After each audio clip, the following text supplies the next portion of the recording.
কালামুল্লাহ শরীফে আল্লাহ পাক নারীদেরকে সাবধান বাণী উচ্চারণ করেছেন নবী মুহাম্মদ রাসূলুল্লাহ সাল্লাল্লাহু আলাইহিস সালামের মারফত। নবীজির বিবিগণ এবং সাহেবজাদিগণের জন্য এই সাবধান বাণী দিয়েছেন আল্লাহ। বিসমিল্লাহির রহমানির রহিম। সুওয়াকারনা ফি বিউতিকুন্না ওয়ালা তাবাররাজনা তাবাররাজুল জাহিলিয়াতিল উলা। অর্থাৎ আল্লাহ পাক নবীজিকে বলছেন, হে আমার নবী, সুওয়াকারনা ফি বিউতিকুন্না, তোমার বিবি এবং সাহেব জাদিদেরকে সাবধান করে দাও। বিউতিকুন্না ওয়ালা তাবাররাজনা তাবাররাজিল জাহিলিয়াতিল উলা, যেন তারা জাহেলি জামানার কথার অর্থ হলো যেখানে নবী নেই, যেখানে কিতাব নেই, আসমানি কিতাব নেই, যেখানে কোনো পথ প্রদর্শক নেই, যেখানে কোনো প্রফেট নেই, যেখানে কোনো হিদায়েত পৌঁছানেওয়ালা মানুষ নেই, এমন একটা পরিস্থিতিকে জাহেলি জামানা বলা হয়। আল্লাহর নবীর জন্ম হয়েছিল 570 খ্রিস্টাব্দে। তার পূর্বে 570 বছর আগে হজরতে ঈসা আলাইহিস সালাম এসেছিলেন অল্প কয়েকদিনের জন্য। ইন বিটুইন দ্য পিরিয়ড, এই যে 570 বছর, এই জামানাটা ছিল জাহেলিয়াতের জামানা। আরব প্রদেশে মানুষের জীবনযাত্রা ছিল ভবঘুরের মতো। তখন হজ হতো উলঙ্গ অবস্থায় এবং সেটাকে জাহেলি হজ বলা হয়। নাপাক জীবনযাপনের নমুনা, সেক্সুয়াল কর্মে লিপ্ত মানুষ ছিল হজযাত্রীরা। ব্যবসা হতো, প্রচুর পরিমাণে ব্যবসা হতো, ব্যবসাকে লক্ষ্য করেও মানুষ যেত সেখানে। তাছাড়া মানুষের সাংসারিক জীবনেও নানান ধরনের সমস্যা দেখা গিয়েছিল। লুঠেরা ছিল প্রচুর, রাস্তায় রাস্তায় ডাকাতের দল ঘোড়া নিয়ে হামলা করত কাফেলার উপরে, ব্যবসায়ী কাফেলার উপরে। সাধারণ মানুষের এক জায়গা থেকে অন্য স্থানে যাওয়ার যে প্রবৃত্তি, সেই প্রবৃত্তির উপর হামলা হতো।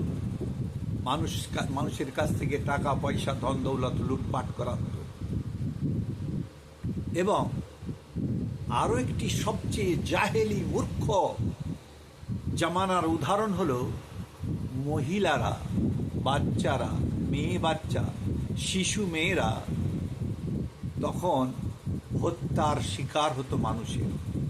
কারণ তখন মানুষের ধারণা ছিল যে এই মেয়ে বড় হয়ে আমার বংশের নাক কাটবে, এর চরিত্র খারাপ হবে, এ জিনা করবে, এ অন্যায় করবে, আমার বংশের যে মর্যাদা, উমুক কুরাইশ, উমুক উমাইয়া ইত্যাদি ইত্যাদি, বনি কুরাইজা, নানান যে বংশ ছিল, উচ্চ বর্ণীয় বংশ, যাদের হাজার হাজার ছাগল ছিল, যাদের খেজুরের ব্যবসা ছিল, ইত্যাদি ইত্যাদি,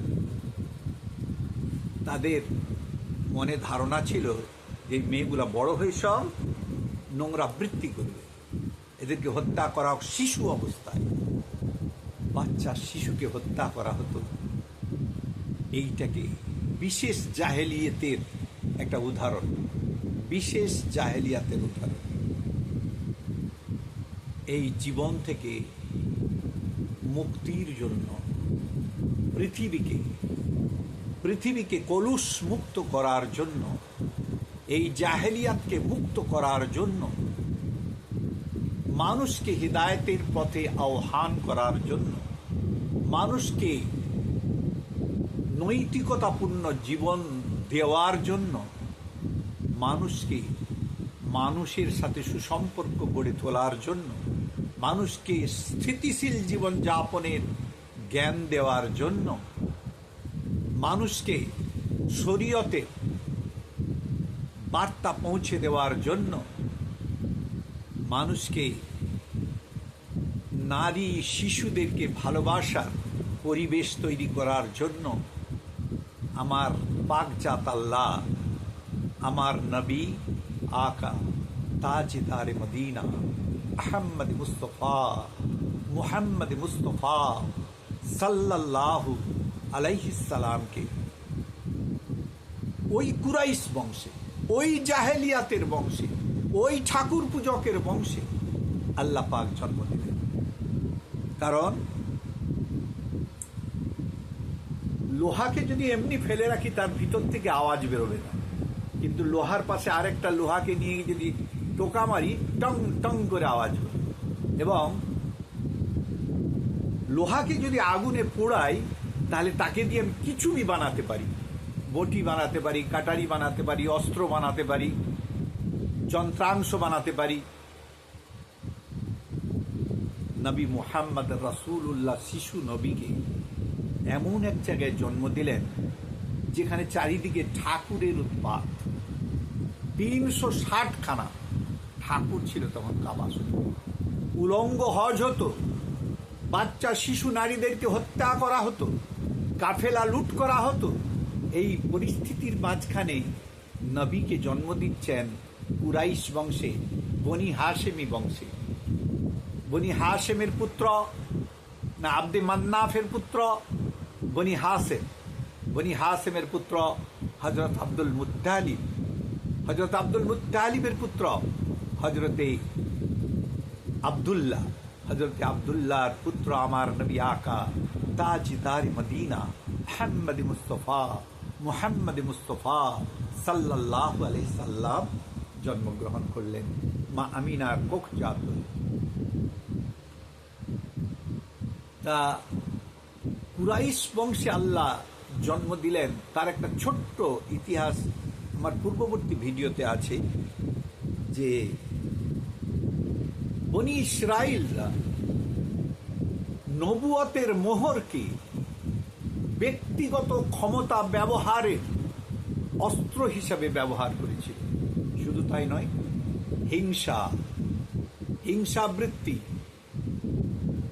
অনেকগুলো নবীকে হত্যা করা হয়েছিল, অনেকগুলো নবীকে হত্যা করা হয়েছিল, অনেক নবীকে বদনাম দেওয়া হয়েছিল, বদনাম দিয়ে হত্যার প্রচেষ্টা করা হয়েছিল। এই বনি ইসরাইলের এই প্রবৃত্তিকে চাপা দিয়ে আল্লাহ পাক আবার মক্কা প্রদেশে বনি হাশেমি বংশে আল্লাহর নবীকে জন্ম দিলেন, যেখানকার পরিবেশ আরো তিক্ত ছিল। কিরকম না, সব ঠাকুর পূজক, একত্ববাদের বিশ্বাসী মানুষ ছিলেন না। লাত, গোরা, ওজ্জা, হবল, গোবল, নানান রকমের ঠাকুর ছিল তখন। এমনকি আল্লাহর নবীর চাচা জানরাও এই ব্যবসায় লিপ্ত ছিলেন।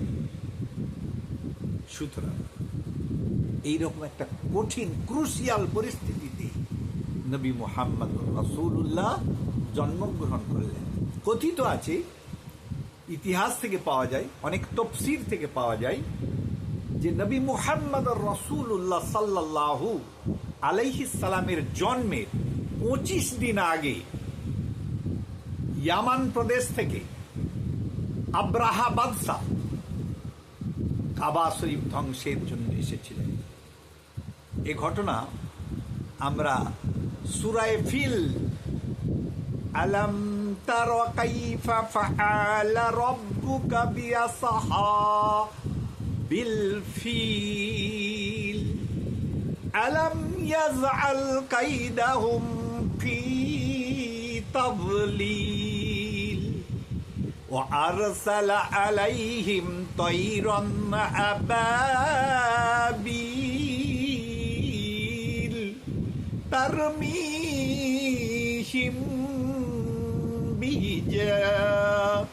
রতিম মিন সিজ্জিল ফাজআলাহুম কাআসফিম মাকুল। এই সূরা, ছোট্ট সূরা, তার ভিতরে এক বিরাট ইতিহাস লুকিয়ে আছে। ওই ইতিহাসে আমি যাচ্ছি না এখন, শুধু বলতে চাই ইয়ামানের বাদশা আবরাহা কি ধ্বংসশীল পরিস্থিতি করেছিলেন সামান্য একটা পারিন্দা, পাখি, চিড়িয়া দিয়ে। সেই ঘটনা ওখানে আছে। সুতরাং নবীজিকে জন্ম দিলেন এক ক্রুশিয়াল পরিস্থিতিতে। সুন্দর পরিস্থিতি ছিল না, সুন্দর পরিবেশ ছিল না, এক ক্রুশিয়াল পরিস্থিতি। স্বাভাবিক জীবনযাপনের উপযুক্ত ছিল না। একত্ববাদ একেবারে নিশ্চিহ্ন সেখানে ছিল। সেখানে কেবল ছিল ঠাকুর আর কুফরির আড্ডাখানা। এমন একটা জায়গায় আমার নবী আকা তাজেদারে মদিনা মুহাম্মদ মুস্তফা সাল্লাল্লাহু আলাইহি সাল্লাম জন্মগ্রহণ করলেন। সেইখানে আল্লাহ নবীর উপরে যে কোরআন নাজিল হয়েছিল, হেরাগিরি পর্বতে 2 জায়গায় কোরআন নাজিল হয়েছিল। ওই জন্য কোরআনে কোথাও লেখা থাকে দেখবেন সূরার একবারে উপরে মাক্কি, আবার কোথাও লেখা থাকে মাদানি। যে সূরাগুলো মক্কা শরীফে নাজিল হয়েছিল সেগুলোকে মাক্কি, আর যেগুলো মদিনাতে নাজিল হয়েছিল সেগুলোকে মাদানি বলা হয়। তো যাই হোক, আমি যে আয়াতে কারিমা পেশ করেছি, এই দুটোর একটির মানে মতলব বলেছি, আরেকটির মানে মতলব এখনো বলা হয়নি। বিসমিল্লাহির রাহমানির রহিম। কুল্লি তাজওয়াজিকা ওয়া বানাতিকা ওয়া নিসাইল মুমিনিনা ইউদনিনা আলাইহিন্না মিন জালাবিহিন। হে নবী, বলে দাও সমস্ত মোমেন মোমেনা সহ তোমার সাহেব জাতীয় বিবিগণকে যখন পথে বেরোবে তারা যেন গায়ে একটা চাদর উড়িয়ে নেয়। এটা কি? পর্দা। এটা কি? পর্দা প্রথা। একটা চাদর উড়িয়ে নেয় এবং তারা যখন রাস্তায় চলবে মাথা নিচু করে যাতায়াত করবে। মাথা নিচু করে যাতায়াত করবে। মাথা উঁচু করে চংমং চংমং করতে করতে নয়। তোমার বিবি ও সাহেব জাদিদেরকে বলে দাও তারা যেন মাথা নিচু করে রাস্তা দিয়ে যাতায়াত করে। এটা পর্দা। পূর্ববর্তী একটা পর্দা করেছি, সু আকারনা ফি বিউতিকুন্না ওয়ালা তাবার রাজনা তাবার রাজুল জাহেলিয়াতিল। বাজারে যাতায়াত নিষিদ্ধ। ওই আয়াতের মধ্যে বলা আছে যে তোমার বিবি আর সাহেব জাদিদেরকে বলে দাও তারা যেন জাহেলি জামানার মতো বাজারে যাতায়াত না করে। বাজারে কি হয়? ভিড়, ঠেলাঠেলি, নোংরামি, দরদাম, দর কষাকষি, চুরি, চিটিংবাজি, মিথ্যা কথা, এগুলো কোথায় হয়? বাজারে হয়। আল্লাহ নবীর জমানে একটা ছোট্ট হাদিস বলে দিই এখানে। قال النبي صلى الله عليه السلام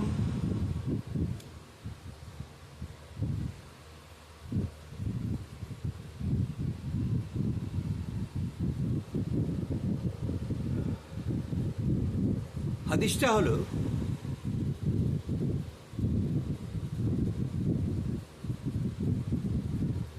যে মসজিদ উৎকৃষ্ট জায়গা, বাজার নিকৃষ্ট জায়গা। মসজিদ উৎকৃষ্ট জায়গা, বাজার নিকৃষ্ট জায়গা।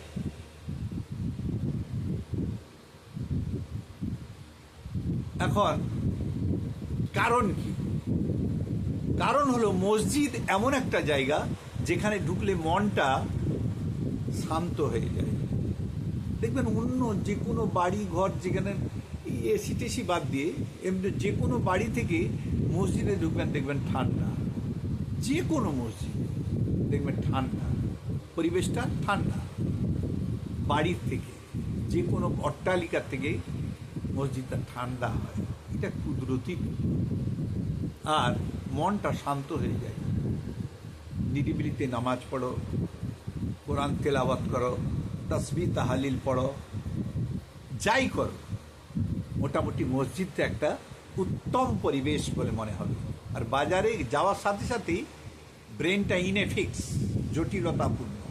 কি করব খুঁজে পাচ্ছি না, কোনটা লুবো কোনটা লুবো না, কোনটা দাম দর করছে, হচ্ছে না দাম দর।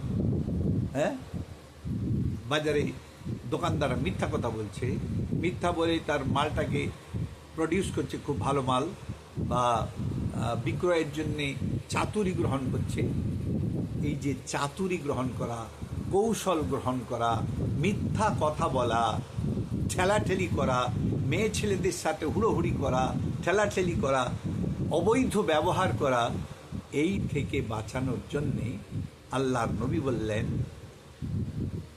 সাইয়ুল বুকাই উসওয়াকুহা ওয়া খায়রুল বুকাই মাসাজিদুহা। খায়রুল বুকাই উসওয়াকুহা ওয়া খায়রুল বুকাই উসওয়াকুহা ওয়া খায়রুল বুকাই মাসাজিদুহা। এই যে কথাটার মানে হলো, মসজিদ হলো উৎকৃষ্ট জায়গা, বাজার হলো নিকৃষ্ট জায়গা। মসজিদে ইবাদত করা হবে, আল্লাহর সাথে কানেকশন হবে, আল্লাহর নৈকট্য লাভ হবে। হবে না? হবে না? হবে। এই ইবাদতের মাধ্যমে কিছু প্রাপ্তি আছে না? নাই, আছে, যা চোখে দেখা যায় না, কিন্তু অনুভব করা যায়। আমার নেকি হয়েছে না হয়েছে আমি কি করে অনুভব করব? না, কিছু ওয়াকিয়া আল্লাহ পাক তার জীবনে পেশ করে। সেই ওয়াকিয়াগুলো নেক আমলের অংশ। বিভিন্ন মানুষের জীবনে বিভিন্ন রকমের ওয়াকিয়া আসতে পারে, সেগুলো দেখে বুঝতে হয় যে আমার নেক আমল হচ্ছে, আমার আমল কবুল হচ্ছে। সেসবে যাচ্ছি না। কথা হলো যে মসজিদ মানে নিশ্চয় উৎকৃষ্ট জায়গা। আর সাইয়ুল বুকাই উসওয়াকুহা ওয়া খায়রুল বুকাই মাসাজিদুহা। সাইয়ুল বুকাই উসওয়াকুহা, উসওয়াকুহা বলতে এখানে বাজারকে তুলনা করা হয়েছে। বাজার হলো নিকৃষ্ট জায়গা। কেন তো বললাম? মিথ্যা, চাতুরি, কৌশল, দাম নিয়ে দর নিয়ে টানাটানি, এবং মেয়ে ছেলেদের সাথে হুড়াহুড়ির প্রবণতা, কে কাকে কতটা ঠকাতে পারে তার একটা প্রতিযোগিতা হয় বাজারের মধ্যে। বাজারে ব্যবসায়ীদের মধ্যেও প্রতিযোগিতা হয়। এই 5 টাকা কম বলে দিল, এই শশা আচ্ছা তুমি 60 টাকা দিও, সেখানে 70 টাকা। এই প্রতিযোগিতা তার মানে কি?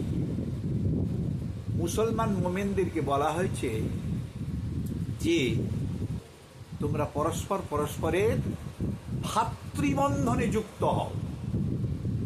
আবার কি মুসলমান ব্যবসা করবে না? করবে না? করবে। কুরআন মজিদে আল্লাহ পাক বলেছেন, বিসমিল্লাহির রহমানির রহিম ওয়া হাল্লাল্লাহু বাইয়া। ব্যবসাকে তোমাদের জন্য হালাল করে দিলাম।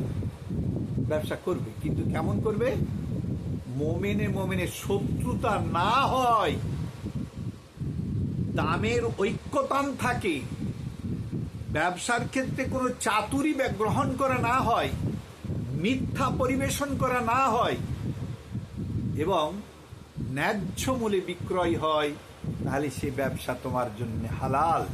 শুধু তাই নয়, ব্যবসায়ের যে উদ্বৃত্ত মূল্য, অর্থাৎ আমি 100 টাকা দিয়ে খেজুর কিনে এনে 120 টাকা 140 টাকায় বিক্রি করলাম, এই যে 20, 30 বা 40 টাকা, এটা আমার জন্য হালাল। কারণ কি? কারণ হলো যে এটা হলো উদ্বৃত্ত মূল্য।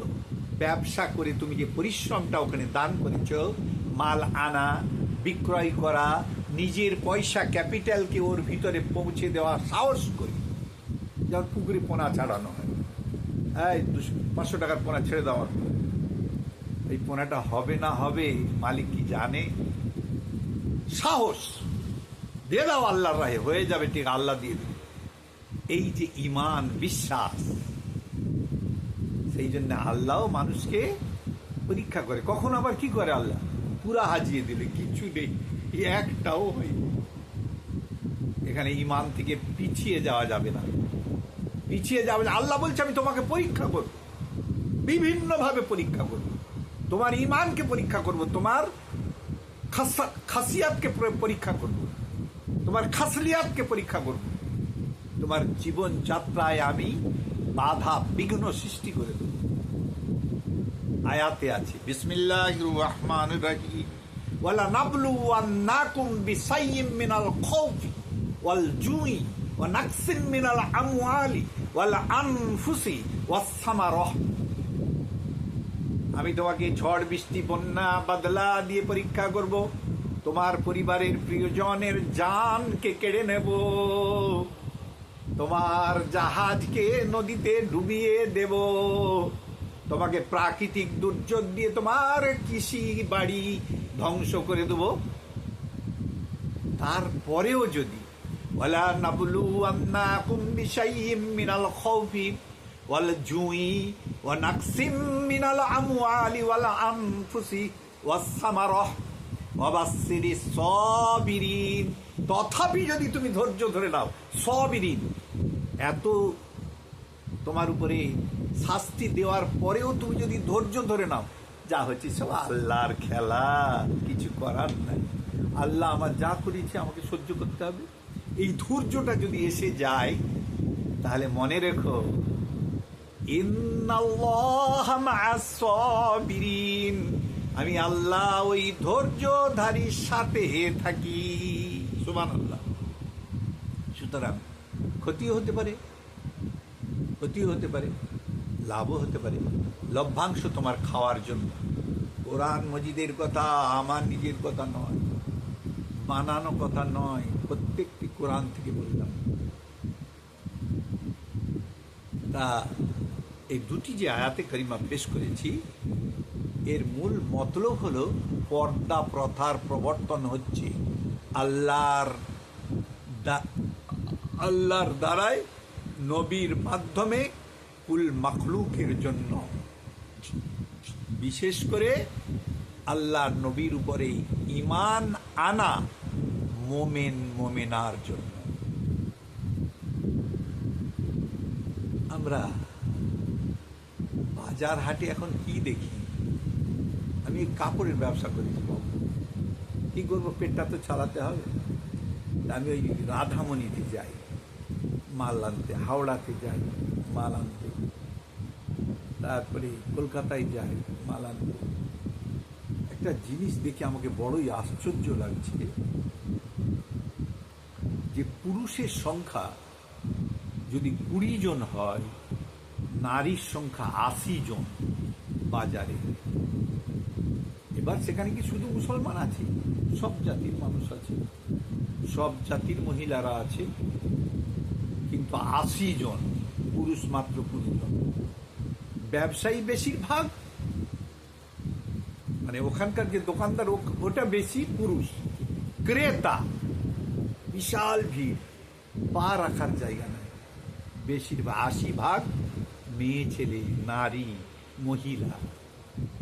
আমরা কোন জামানায় বাস করছি? কোরআন নাজিল হয়েছে না হয় নাই? নবী মুহাম্মদ রাসূলুল্লাহ সাল্লাল্লাহু আলাইহি সাল্লাম এসে তার পবিত্র জবান থেকে পবিত্র বাণী হাদিস শরীফ দিয়ে গেছে না যায় নাই? আমরা আজ অলিতে গলিতে, পাড়ায় পাড়ায় জলসা, ওরসেকুল, বিভিন্ন মজলিস, বিভিন্ন নসিহতের বাণী শুনতে পাই না? পাই নাই? পাই। রেজাল্ট কি? বাজারে মহিলার সংখ্যা বাড়ছে, হাটে মহিলার সংখ্যা বাড়ছে,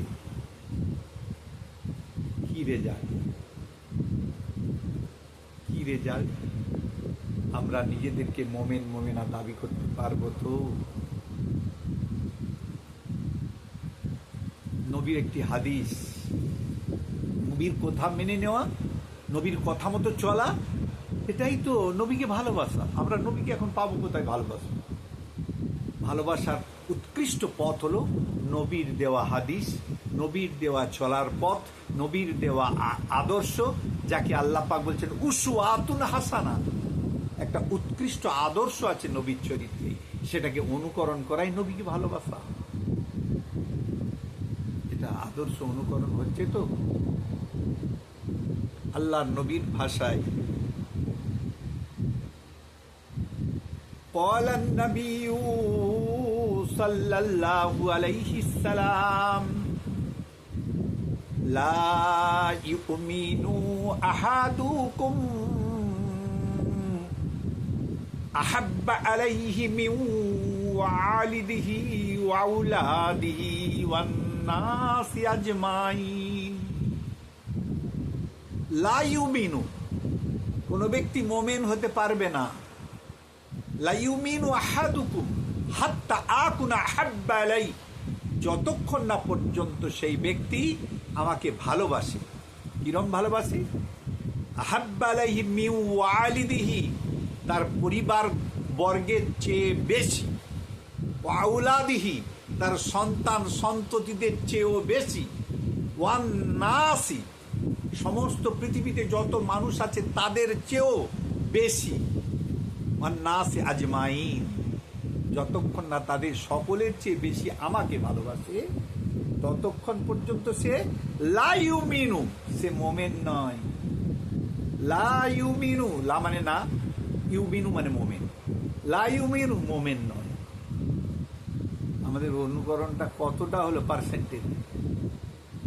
অঙ্ক কষে দেখো, গোলামকে ডাকবো, অঙ্কটা কষবে, কতটা হলো?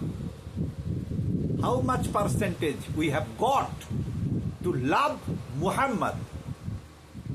If we pronounce that we love Muhammad, that is not love. You must create a effect which is identified as you love Muhammad.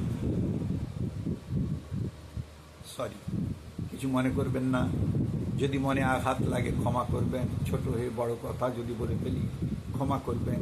আমি কিন্তু বানিয়ে কিছু বললাম না, সব শরীয়তের হাদিস এবং কোরআন দিয়ে। কিছু অংশ বাকি থেকে গেল, আজকে আর নয়, অন্য কাজ আছে। আসসালামু আলাইকুম ওয়া রাহমাতুল্লাহি ওয়া বারাকাতুহু।